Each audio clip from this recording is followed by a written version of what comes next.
Yo, yo, yo. The Geeks are back. We got a big card in Atlantic City. We got some fun scraps. It's going to be good to have fans in the stands. No Apex atmosphere anymore. And we are right back to it. The UFC, I mean, they did put what should be some entertaining matchups on the card. I'm Goosey. This is Dano. We're going to break it all down. Geek Sheet last week on our Instagram and Twitter, posted every week. Went 12-1, hitting. Billy Q was the lone L, but he's normally a dog. We'll take a chance on him, especially at dog value. Either way, let's just jump into it. Starting at the bottom of the prelims here, we got Angel Pacheco versus Callan Logren. Callan Logren came onto the scene in a very brash way and got pieced up by Taylor Lapilus in his debut. I do think that he'll bounce back here stylistically. I don't know a ton of what to expect from Angel Pacheco. I know he is more of a boxer stand-up guy. I think Logren's going to have to get the grappling going. He's going to have to use the kicks at range and then get inside and get to the clinch. But that's kind of his game plan, and that's what he does well. I do think that Callum Logren will win this one. I think he'll win it by decision. Dano, what do you got? I like that play. I like Callan. How do you say his first name? Callum Logren, I believe. Callan. I'll say Callan. I do like Callan in this one, and everything on the tail of the tape, I guess you could say, really is in his favor. He's the younger guy. He is that more stocky, shorter guy. I don't know if he's shorter than his opponent, but I know he's not the tallest guy out there. So if he does want to go to the ground with this, I believe Callan's got a pretty good wrestling game. But like you were saying, I like him in the stand up. His last matchup, Lapilus, was good for him, but he just couldn't, get where he wanted to. Lapis is pretty good at staying at range and picking them apart. I don't think that's how it's going to be in this one. And I know Callan's a little bit of a hothead, so we're going to get him in front of some crowds. I feel like that adrenaline's going to feed into him, and I feel like he will take this one. Yeah, especially with Callan, he's going to push for three hard rounds, and I think that's what it's going to take in this one. So Callan decision. I think we're both on that moving up the card. We are going to a middleweight scrap. We got Andre Petrosky versus Jacob Malkoun. Um, Very interesting style matchup. Both are wrestlers that on the feet are looking to box. There might not be a kick thrown this whole fight. I do think that Jacob Malkoun's going to get it done. In my eyes, this is going to be one where the wrestling kind of cancels out. Both of them have very good wrestling defense. The wrestling offense, I think, is going to kind of be a wash. And I believe that Jacob Malkoun has better hands on the feet.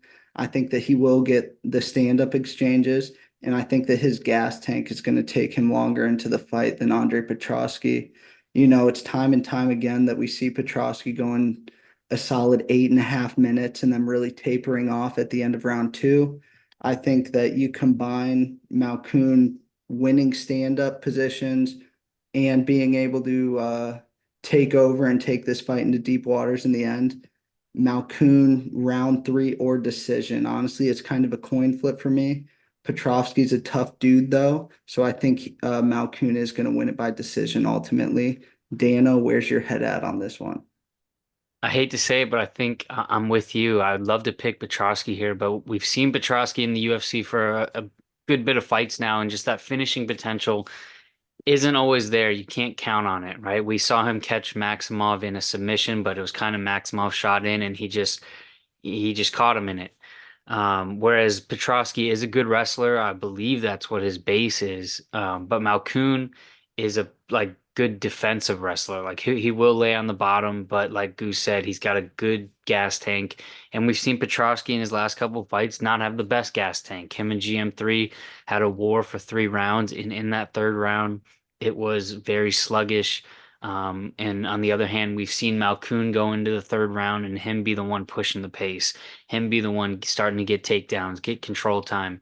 I'm afraid that's definitely what could happen here, although we are in Petrosky's little home territory of the States up in that Northeast.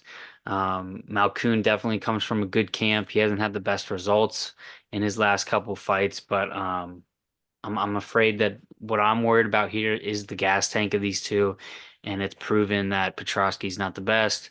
Malkoun's got a good one, and that finishing potential from Petrosky, you just can't count on it. So all those things, what does that mean to me? I believe it's going to go late rounds, maybe decision, and I think Malkoun's going to be the one with the upper hand in that category. Yeah, you look at the record for Malkoun coming into this one.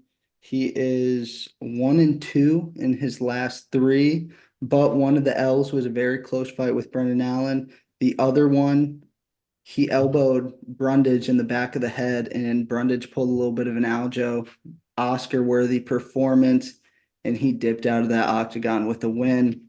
Hats off to him. You do what you got to do. But now Brundage draws into Bo Nickel. Not a very winnable fight. I think that Malkoun draws into a decent style matchup with Petrosky. Either way, Malkoun, late finish or decision, most likely decision is going to be the pick. We are on to flyweight women's scrap. Victoria Dudakova versus Melissa Gatto. Melissa Gatto is going to be like a minus 160 favorite here. I think that's interesting because she's definitely going to be the more dangerous fighter in this one. But in my opinion, it's going to be tough for her to get the finish. Dudakova is a very, very tough chick. She fought through like a torn ACL on her Contender Series bout, took it all the way to the end and won the fight. I believe here that she's going to get inside on Gato. Gato really likes to stay at distance on the feet, use straight punches, kicks, and then she plays the jujitsu game. And I think that's going to play into Dudakova's wrestling a little bit. I do see Dudakova spending a lot of time in top position, really just drowning minutes out, throwing a few punches, maybe the ref stepping in, hey, get active, get active. But I do see Dudakova spending a lot of time on top in this fight, and I see her winning this one by decision. Don't love saying decision, but just these first three fights, that's kind of where my head's at on them. I think that that's the most likely scenario. We already have Dudakova dog value, so Dudakova would probably be the play for me. But if you want to get a little juicier with it, Dudakova decision is probably what I would go with. Dana, what are you thinking? I'm different from you, and I know a lot of people. They're just gonna look at the records here. We got Dudakova 8-0, I believe. Gatto's 5-2-2, somewhere in that range. And what I see is I see an undefeated chick in Dudakova, but she's 25 years old. She's coming into the UFC. Um, she's still new to the game, or new to the UFC, excuse me. Um, and just we get a lot of these undefeated girls, especially in the women's division, because the women's division always needs help. There's always need of these fighters. So once you see a little glimmer of hope, Dana snatches them up, and sometimes they're just not ready. We've seen a lot of undefeated girls come in and get beat early on in their careers, and I'm gonna go with that. Even though Gatto's not too much older than her, she's 2 or 3 years older than Dudakova. I just believe there's a little bit more experience in there, and sometimes that's really all it takes. Not too much knowledge going into this one, but I'm going to take the underdog and Gatto to just outvet her. Yeah, experience definitely plays a big factor, especially in these women's bouts. And Gato is coming in with more UFC time in the octagon. She's got a few fights under her belt, so it's going to be very interesting to see how that plays out. We are split, so tune into the Geek Sheet to see what the final pick is going to be. We're moving on up. We got Ebo Aslan versus Anton Turkalj. This is a rematch of a fight that happened a few years back. Anton Turkalj, the pleasure man, got it done via rear naked choke in the second round. This fight, I do see it going a little differently. Ebo Aslan looked like an absolute beast on the Dana White's Contender Series. Not saying he was juicing. Obviously, he passed the drug test, but he was beefed up and he put the dude he was fighting lights out real quick. Anton Turkalj, we just saw his lights get put out real quick. He's coming into this one on a 3-fight skid and he's taking a lot of damage. All right. We just saw him get knocked out by Tyson Pedro in Australia. That seems more recent. It was actually last September, so he's coming off about a 6 month break. Either way, I just think damage accumulated where they're at in their careers. Ebo's coming into the UFC. He's on the way up. Anton Turkal's on a 3 fight skid. I mean, he's going the opposite direction at this point. Personally, I like the pleasure man. Hope he gets it done Saturday. I don't think he is. I think that Ebo is going to knock him out in pretty brutal fashion. I think it's going to come early.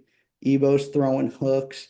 Anton Turcal really did not look like he wanted to be on the feet his last fight, especially after taking a bunch of damage 2 fights ago, and he got his lights put out quick. Kind of see it going the same way. I hope I'm wrong, but Ebo and Aslan first round knockout is going to be my prediction. Dano, what do you got on this fight at 205 pounds? I'm with you with Ebo. I don't know how he's going to get it done. We've seen Anton be pretty durable to a sense.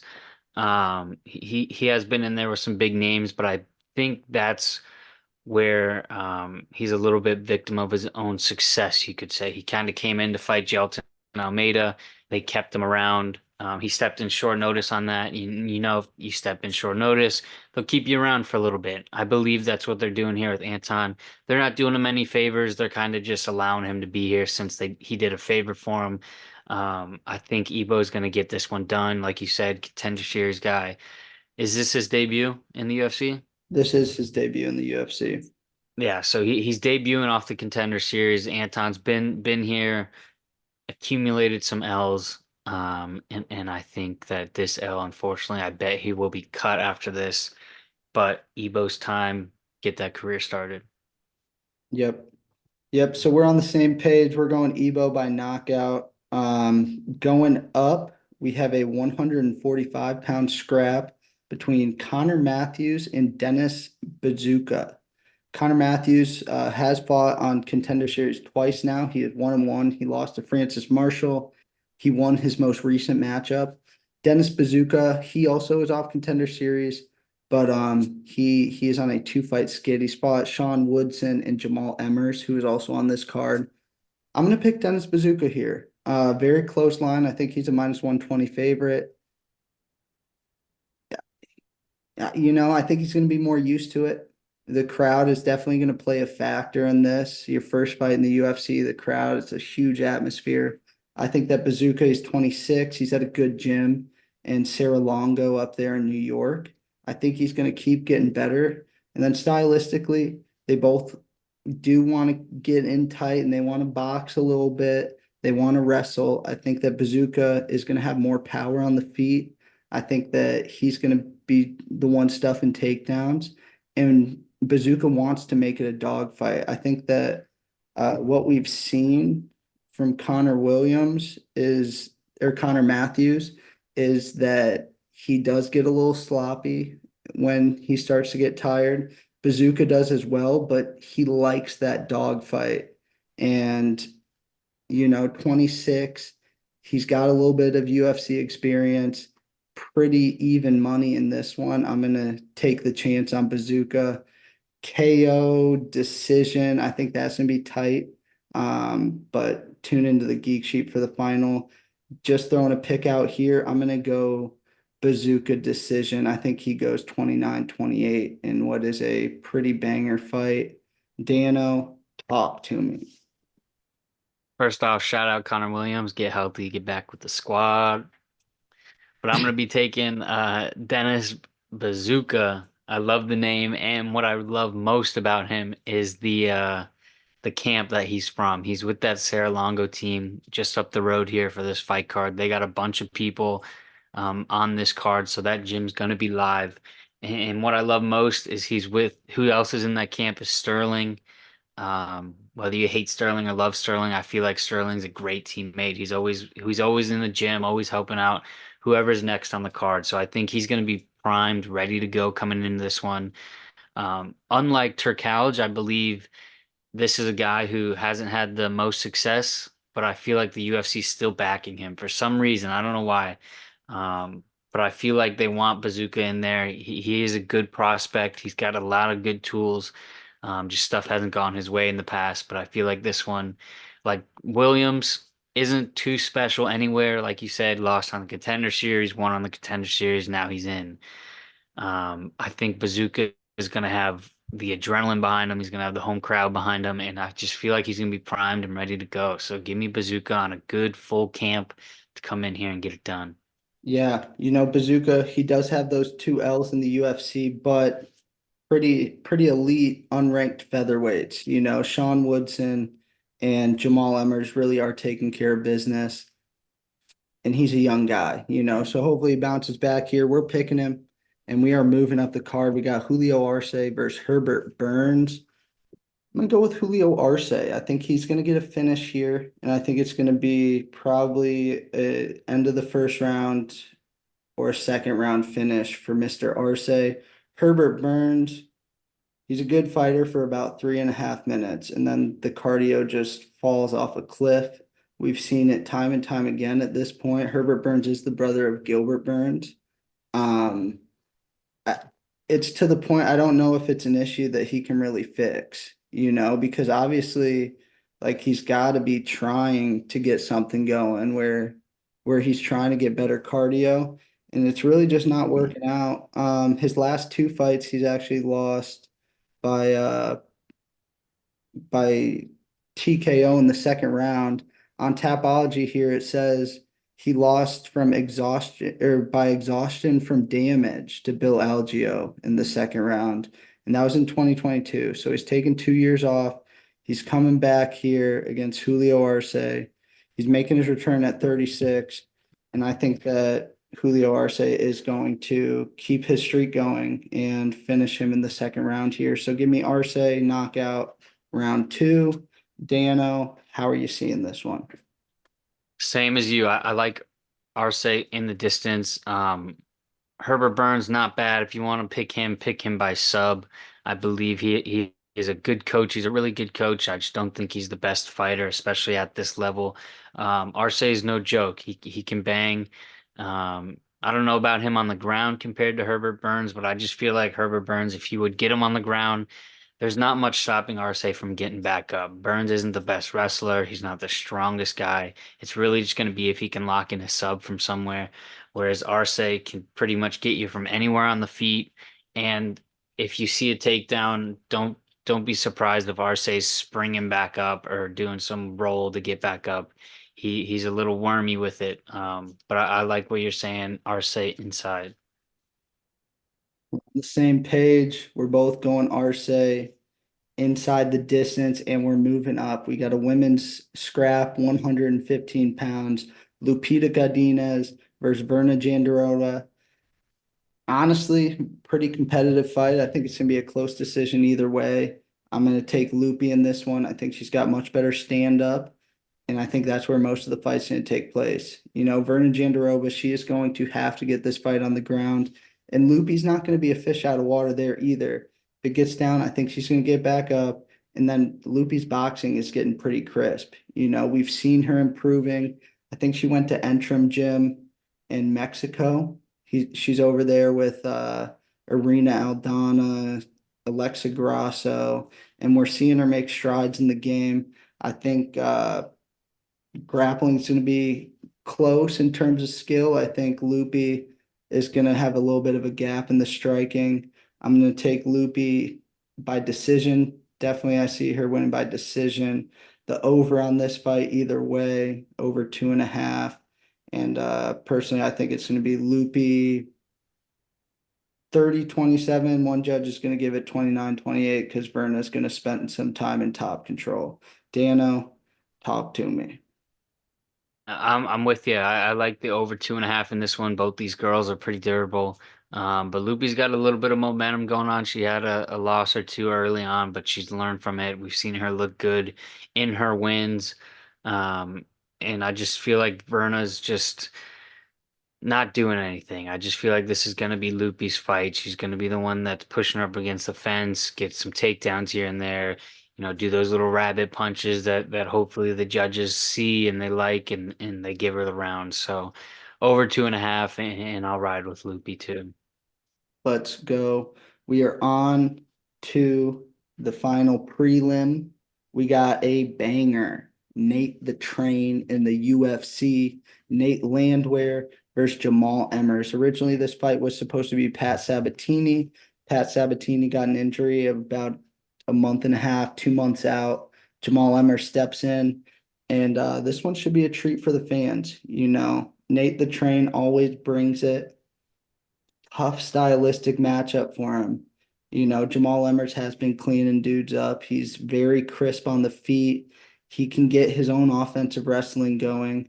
Honestly, one of the more underrated prospects in UFC at the moment, because he's right on the brink of getting up there in the rankings at featherweight. Nobody's really talking about him. I think a little bit of that has to do with inactivity. He took a break. Now he's starting to get back and string some fights together. Looking through his record, he struggles with the guys that are going to be getting in your face and boxing you up and punching you and just making it an ugly fight. And I could see Nate the Train getting it done in this one. He's a pretty sizable underdog. And I think if he avoids some big punches early or eats them, he's going to be walking forward and he's going to be making this fight really uncomfortable for Jamal Emmers. I don't know if it's the Nate the Train fan in me that wants to see this, but I am seeing it. I can see a world where Nate the Train is walking forward, walking him down. That Atlantic City crowd is getting him hyped up. He's playing into it, and Emmers might shell up a little bit, because it's just like Nate the Train, he loves that gladiator vibe. You listen to his interviews, he's always talking about it. And he there's definitely a chance he goes out there and gets sparked early. But I think Jamal Emmers wins the first round. Nate Landwehr wins the last two. One judge scores at 29-28 Emmers, two score at 29-28 Nate Landwehr. So I'm gonna go Nate Landwehr by split decision in this one. Um, that's what I'm going with. Dan O. What do we got? Uh, my head is telling me Jamal Emmers. I'm nervous for him if he gets it to the ground. Emmers is good on the ground. He's good with the takedowns, and he could definitely sub Landwehr, who we know that's not his strongest game is on the ground. And Emmers is pretty slick, like Goose was saying. I believe he's one of the most underrated guys that the UFC's got. He's an absolute dog, but he needs to stay active. Now, on the other hand, once this fight comes around, you know you're going to be rooting for Nate Landwehr. You're going to be sitting there clapping, hoping that he wins. He's going to be hyping the crowd up. So the knockout's always going to be there with Landwehr. It's just some things like Goose was saying, he's not the smartest. So he could walk into a sub. He could walk into takedowns. Or he could walk down Jamal Emmers and Jamal Emmers kind of shows up. I don't think he will shell up, but I could also see it being a little overwhelming for him. Landwehr just putting good rounds together, good minutes together that once it comes to a decision will lead his way. So if I were you guys, I'd stay off this fight or bet on Nate the Train. Nate the Train in the UFC. We both are going to be on Nate Landwehr.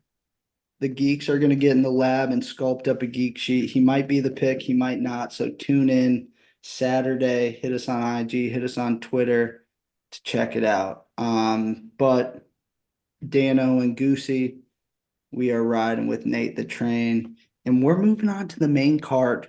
All right, we got what should be a few quality scraps on this. Starting us off, we got Chidi and Jokuanu versus Reese McKee.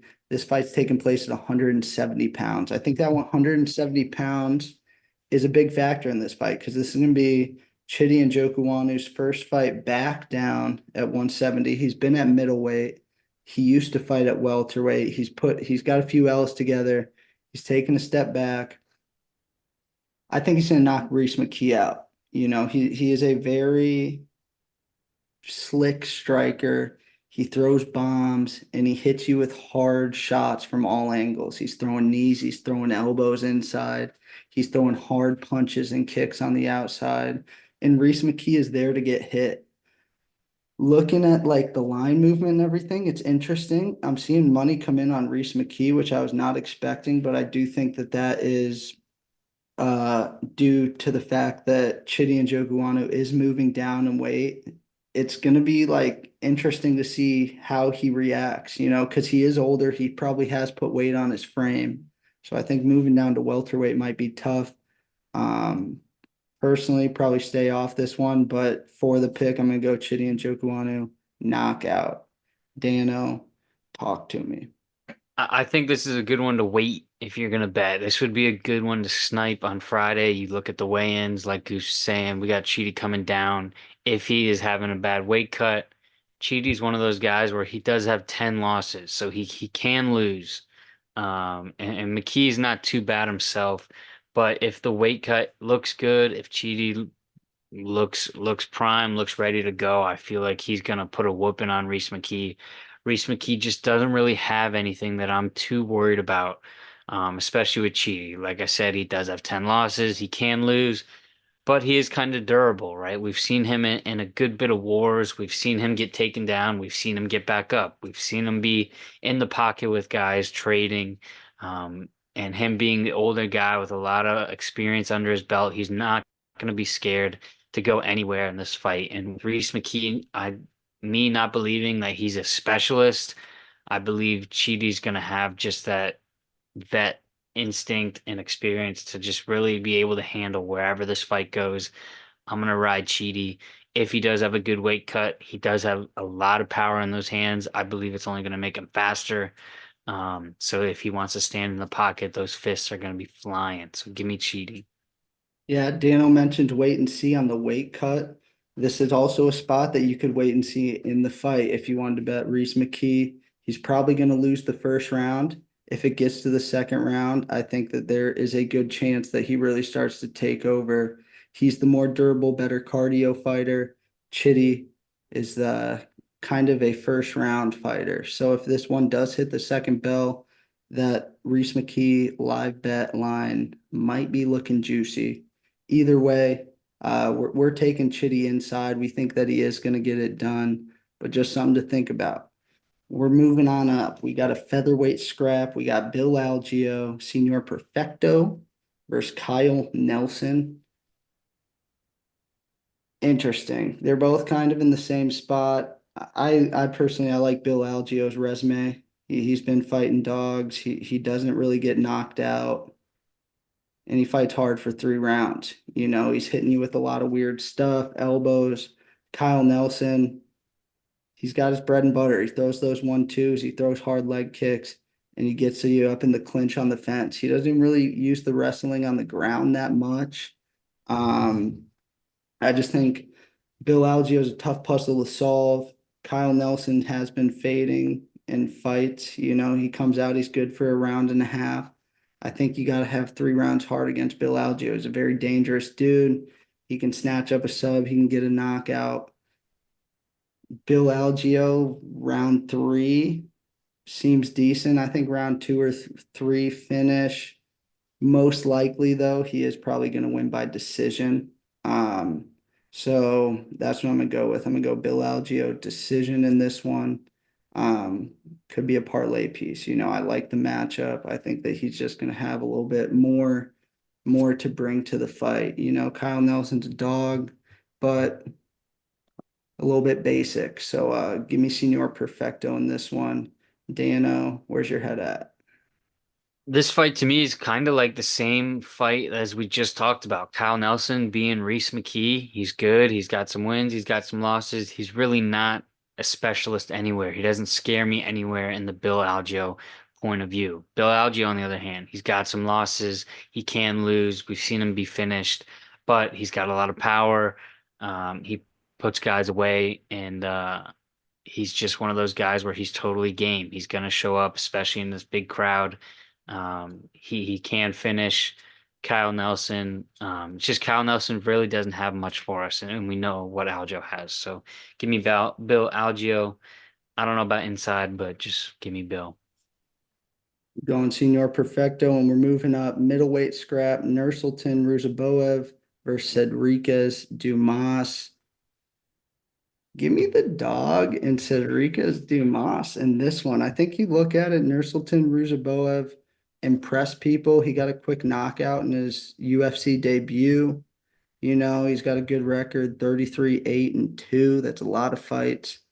But he's got a hole. If you look at his fights, when the fight goes to decision, he is 2 and 6. So I'm guessing we got a big cardio issue. He hasn't showed it in the UFC.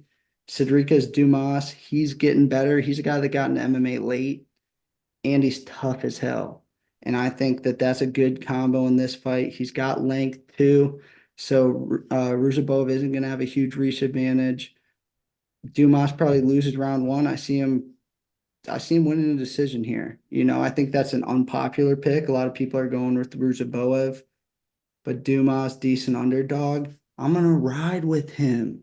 Let's go. Dano, what are you thinking?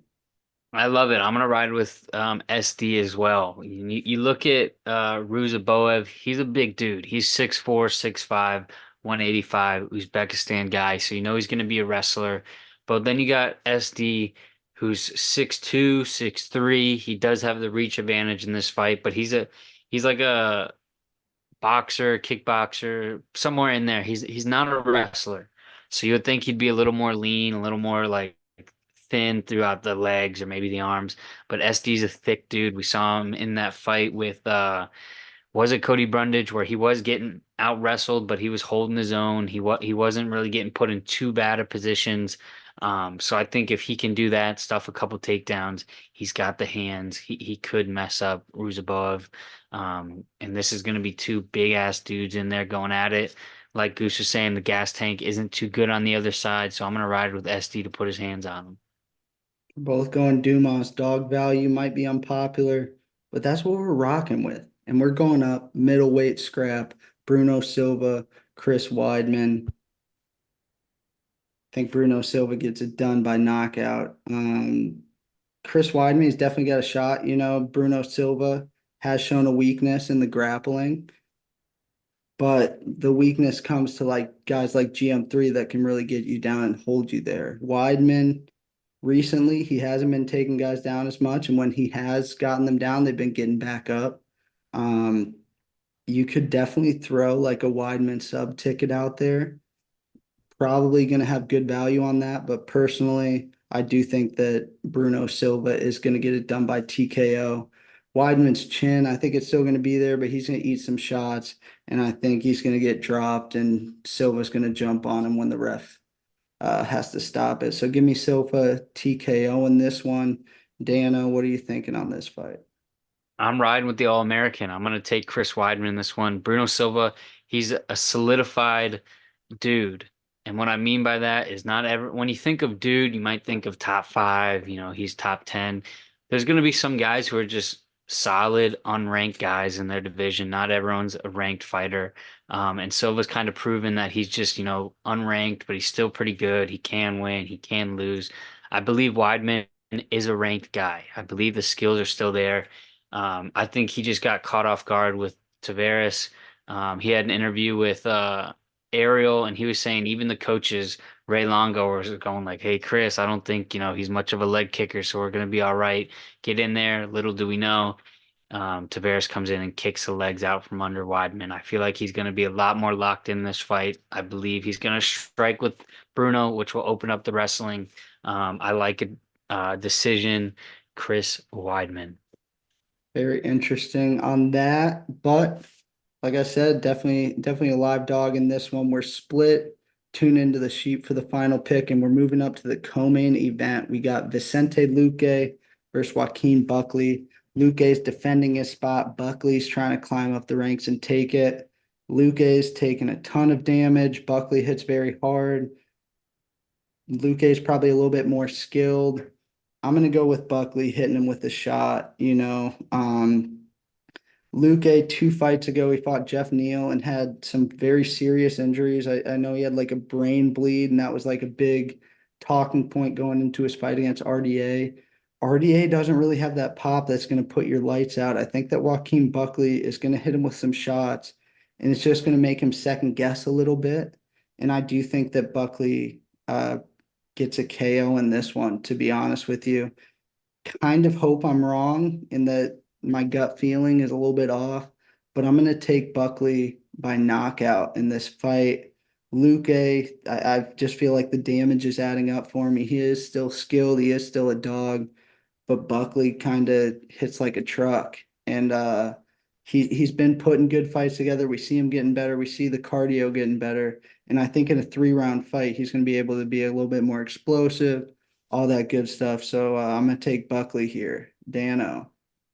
Unfortunately, I'm with you. I think that fight with Jeff Neal was a career changer for Luke. He just took so much damage, and he doesn't have the just drop dead power that some guys have in this division to where you could really be scared of Buckley getting put out. We've seen Buckley have his wars. Yes, he did get put out by Kevin Holland, but he was getting hit with some good shots before that to prove that that chin is there.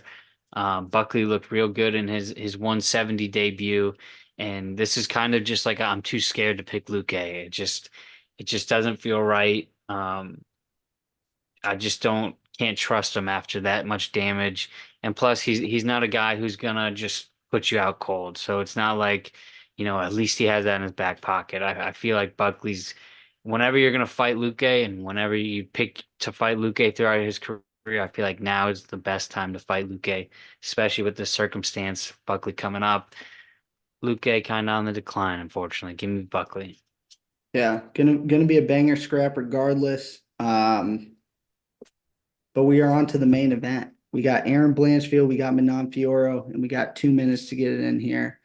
I think this one is going to be decided by good old-fashioned American wrestling. And I think the Blanchfield's going to get it done. Could it be by sub? Well, I kind of want to say it's going to be by sub. Uh, but just you look at it, Fioro, she's definitely a dog. She's definitely very good everywhere the fight goes. I think that we see her fade in 3 rounders. I think that in a 5 rounder that is going to be even more pronounced. Rose Namajunas didn't look great last weekend. She looked very good against Fioro. She had the dislocated finger and they were scrapping.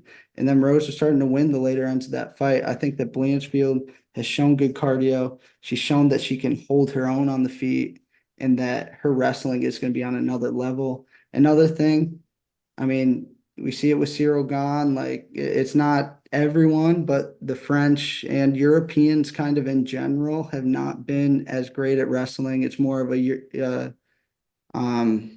Russian, American, Brazil. Like those are the countries that are pumping out good grapplers right now. So I'm gonna go with Aaron Blanchfield. Let me say sub. Dano, get it in. I'm with you. I'm going to take Blanchfield, and just what makes me nervous about Fioro is that gas tank. Like you said, if she's struggling to go rounds on the feet, who knows what it's going to be like when takedowns are coming, and who knows if she's so worried about the takedowns that really limits your striking game. So I'm going to go with Blanchfield to get it done, and just outpace her, outwork her, outdo her, and get it done. I'm going to say decision. Let's go. Those are the picks. We're riding Blanchfield in the main event. That's UFC Atlantic City. The Geeks are out.